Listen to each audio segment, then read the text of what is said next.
Hello, friends. My name is Teacher Evelyn Joy, and welcome back to my channel. I was inspired to make a quick video about just the top 10 ways to get rebooked. Now, with VIPKID, I've made videos about how to get your first bookings, ways to help you improve your bookings. But today I want to talk about a little bit different perspective. Somebody posted on Facebook about signing their kids up for online Spanish lessons and how their kids had she has several she has several kids that took free trial lessons with a couple different companies to learn Spanish. And she said it was really interesting seeing it from the other perspective. So thinking about that and inspired by that, I made a list of 10 ways that you can get rebooked with VIPKID. So this is going to be a short and sweet, quick video, and my friend Dani is going live soon. So I'm going to, if I get a notification that Dani is going live, I'm going to cut it off quick. So I felt inspired. I wanted to share these 10 ideas with you. Hi, Kelly. I wanted to share these 10 ideas just to help you think about ways to get rebooked. The number one that I thought of, in no particular order, is I thought of look and act awake and alert, whether that means caffeine, sleep, a shower, washing your face, wearing a little makeup, whatever that takes for you. For me personally, everyone's different. I take an afternoon nap and I wear a little bit of makeup to help myself be alert and present in class. I don't do caffeine. I don't usually have time for a shower before class, but everybody's got a different routine, and what works for you works for you. A lot of people, some people wake up early and eat some breakfast so that they can be awake and alert in class. Whatever you need to be present in your classes. Because just think, each one of these steps, let's think about if you were the parent. What would it be like if you were trying to get your child to sit still and pay attention in a class, and the teacher didn't seem very awake or very interested in the lesson or very vibrant, right? So number 2 is bright lighting and a clear picture. So for me, that means an extra lamp. I have a room light, but with just the room light, it looks like this. And you can see how if you have a teacher that has shadows on their face and is teaching, it's okay. But how much more exciting is it to have a brightly lit classroom and a teacher who is just bright and present and just jumping off the screen to say hello to you, So a little extra lighting can go a long way. I also invested in an external webcam. It was like $30, somewhere around there. And it really, improved my picture. And I think it was a worthy investment. If you have not yet had your first paycheck with VIPKID, I wouldn't recommend buying extras like that. But as you start to make money, that's a good time to make those little investments. And it's always a tax write-off, right? Keep the receipts. Okay, number 3 is an educational background. The parent that was commenting on Facebook, she said that one of the teachers had an educational background and one of them didn't. And it's just so much fun.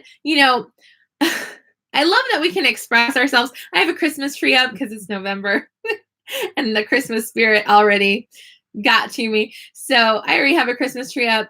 I have my teacher name.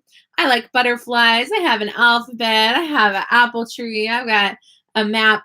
I love that VIPKID lets us express ourselves. Not all the companies do let you have your own personalized background. Hey, Dani, I know you're going live soon, so I'm making my video quick, and I want to go to your live, and I don't want to trample on your time slot for your live, but I was inspired to make this video. So educational background, think about it. If you're the parent, you're trying to get your kid to sit still in a chair and pay attention, how exciting would it be, how much more exciting and engaging would it be to have an educational background or something interesting? I've got Dino with a hat on as a butterfly. So yeah, it just, whatever is fun ideas to engage the students, right? Hello, welcome, Amanda. Okay, so number 4 is express care and interest in the student individually.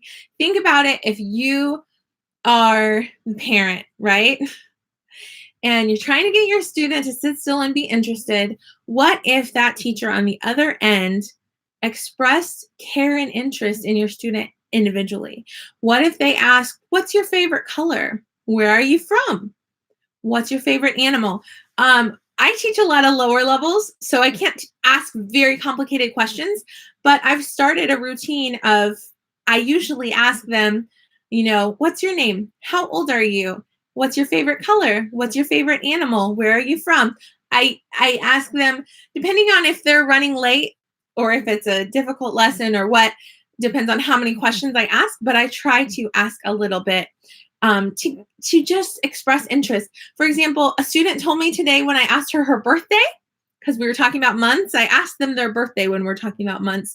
And her birthday was April 5th. And I said, my birthday's April 22nd, and when they tell me their favorite color, I tell them my favorite color. And I'm like, oh, you like blue? My favorite color is blue. Oh, you like cats? I like rabbits, And so just engaging with them like, hey, we're friends, right? Let's talk, let's learn English. So just think about how exciting that would be as a parent to find a teacher that is willing to sit down and engage with your student and express care individually. So number 5 is use props, TPR, and conversation.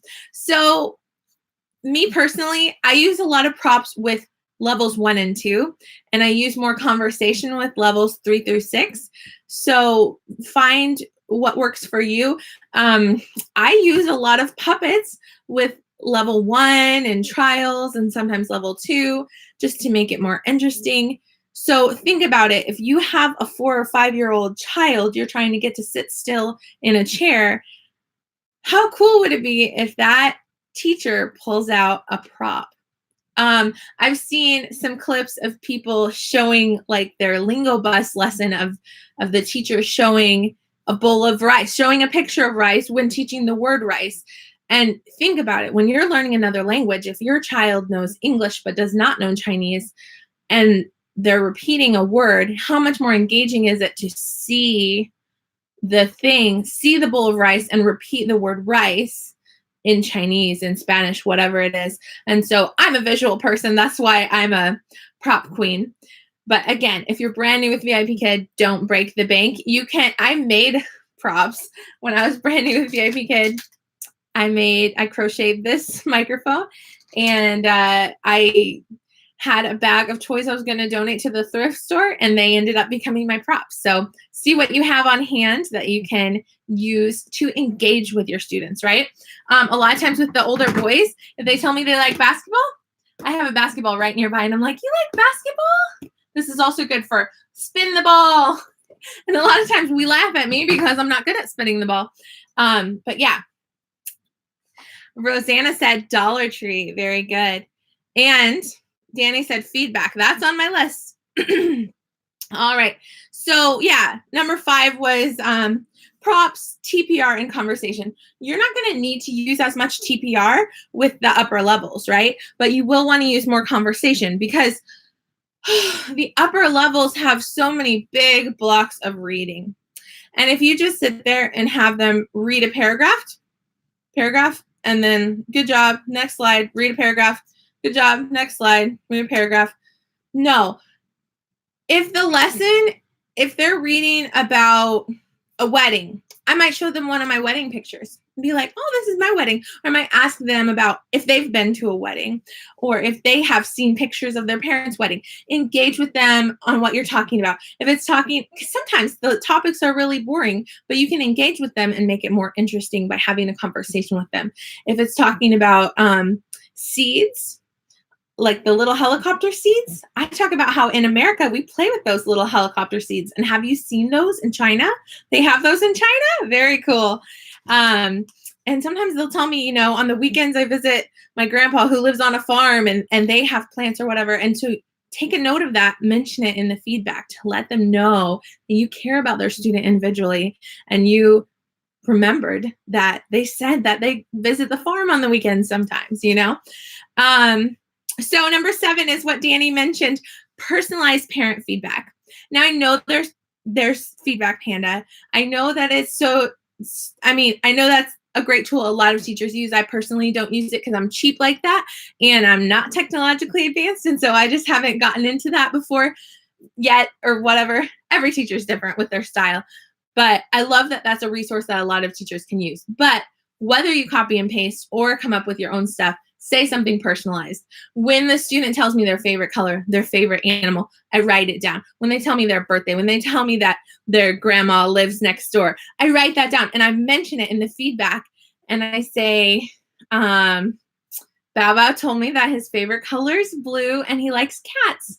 It was so cool to see his cute little baby sister in class today, or whatever the situation may be. Or today, Anna told me that she went ice skating with her friends and went to the library. That's so much fun. Thank you for telling me about your day. I look forward to talking to you more about that, right? So that was number 7. Number 8 is positive teacher-to-teacher feedback. So now I don't just want to talk to you about the perspective of the parent, but I also want to talk to you about the perspective of the LPs. Who are the LPs? The LPs are our learning partners. They do some of the bookings. They're keeping an eye on you. They're looking out for teachers who have brightly lit classrooms, who are engaging, who are interested in the students, who are energetic and present in the classroom.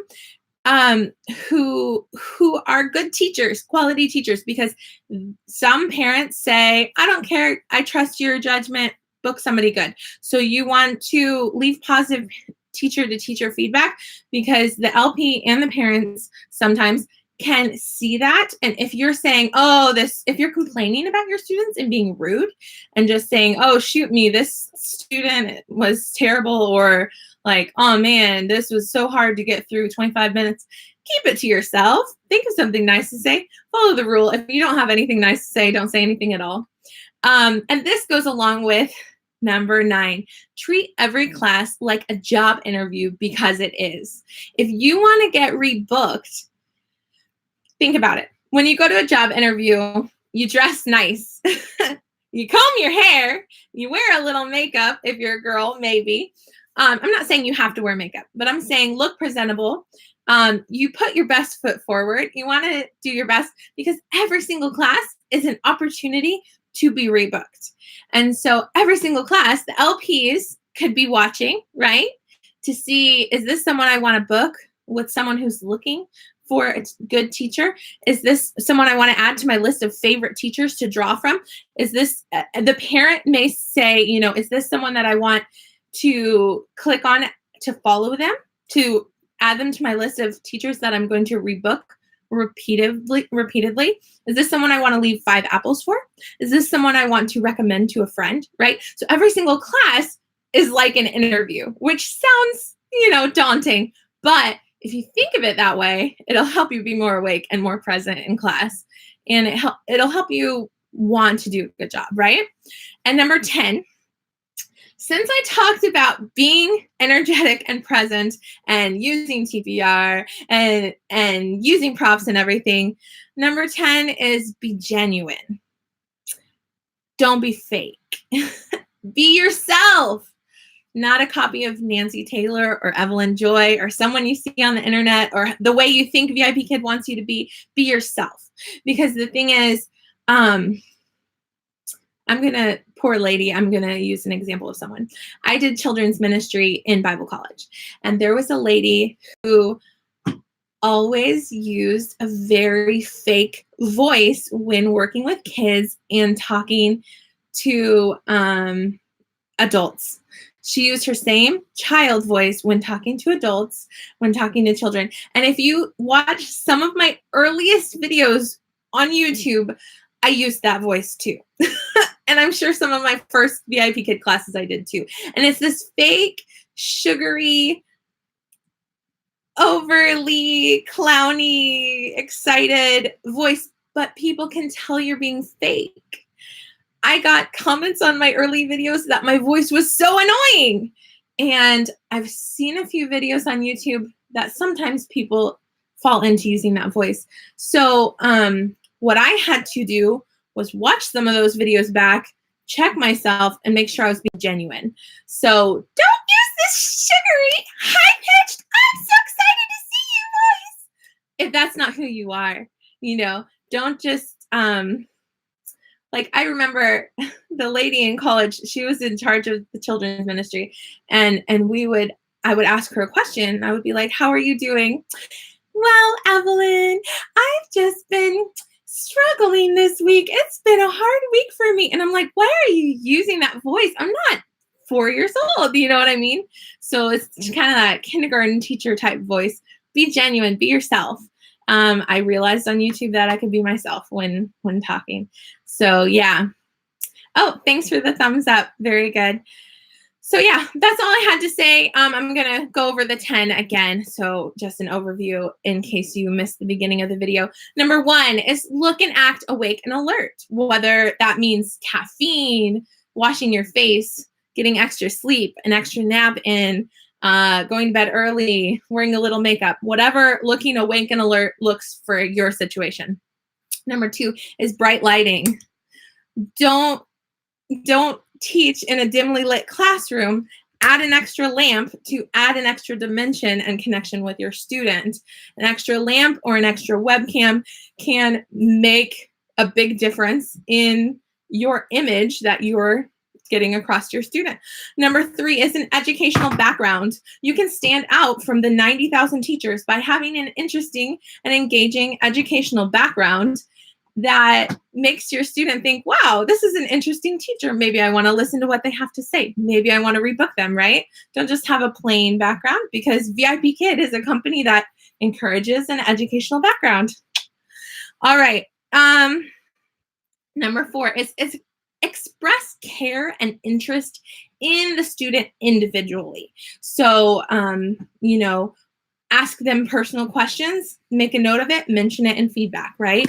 Get to know them personally, show them care. I tell all of my students, I love you. Sometimes I don't use this balloon with a few of my older boys if it's a little awkward, but most of my students are little kids, so I just say, I love you, and draw a heart with their name on the screen, whatever personalized thing you do.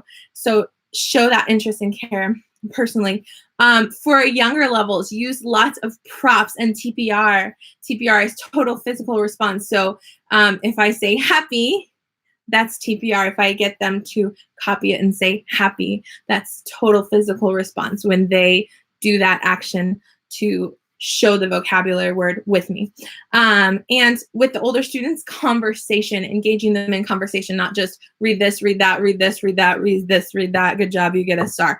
But saying, hey, you just read a paragraph about weddings. Have you ever been to a wedding? Hey, you just read about seeds. Have you ever planted something, right? They are learning English. They signed up to converse with someone from America, right? You're not a robot. And number 6, error correct. Did I skip that? I don't think I even mentioned that to you guys. Error correct gracefully. So, for example, I had a student today who kept saying the word dinner wrong. She was saying deller, and it's dinner. So I said dinner, and she said deller. I said dinner, dinner. She said dinner, dinner. Good job. You get a star. So not making them feel less than or making them feel dumb, but encouraging them and correcting that. We are hired to correct their English. If they have a parent that knows English that sees that you're not correcting them, they're not going to rebook you because they're looking for someone who will correct gracefully, right? Number 7 is personalized parent feedback. Even if you're copy and pasting from a program or from your own notes, make sure you put something personalized in there showing that you care individually about the student. Number 8 is positive teacher-to-teacher feedback. Do not be negative. Don't say insults about the student. Don't say, if you don't have anything nice to say, don't say anything at all. It's better to put less feedback than to put something rude, unprofessional, or mean on there. So number 9 was treat every class like a job interview, because every class is an opportunity to get rebooked, to get recommended, and for the LPs to possibly book you for new students, right? And number 10 is be genuine, not fake. Don't use that fake kindergarten teacher voice or that fake, if you watch some of my early YouTube videos, voice of like, hi, I'm so happy to see you. I'm so excited. It's annoying. Be genuine. Be yourself. You don't have to be a copy of someone else or how you think they want you to be. Be yourself. So I'm going to read real quick what you guys are saying in the chat box, and I'm going to finish up. So, yeah. So people are asking if you should ask for feedback as far as 5 apples. Dani said, I don't ask for feedback, but I do say, don't forget to follow me to see when my class is open. Very good. That's great advice. And thank you for the thumbs up, Dani. Rosanna said, I have a pretty boring voice. Well, the thing is, be yourself. Some students are looking for a serious teacher, and serious might be what you call boring, but they're looking for you to be yourself. So don't be me, be yourself. So yeah. So we're going to Dani's live after this. Do the filters make my computer slower? No, I have a Mac and I haven't had any problems with filters. When you're talking about, are you talking about the webcam?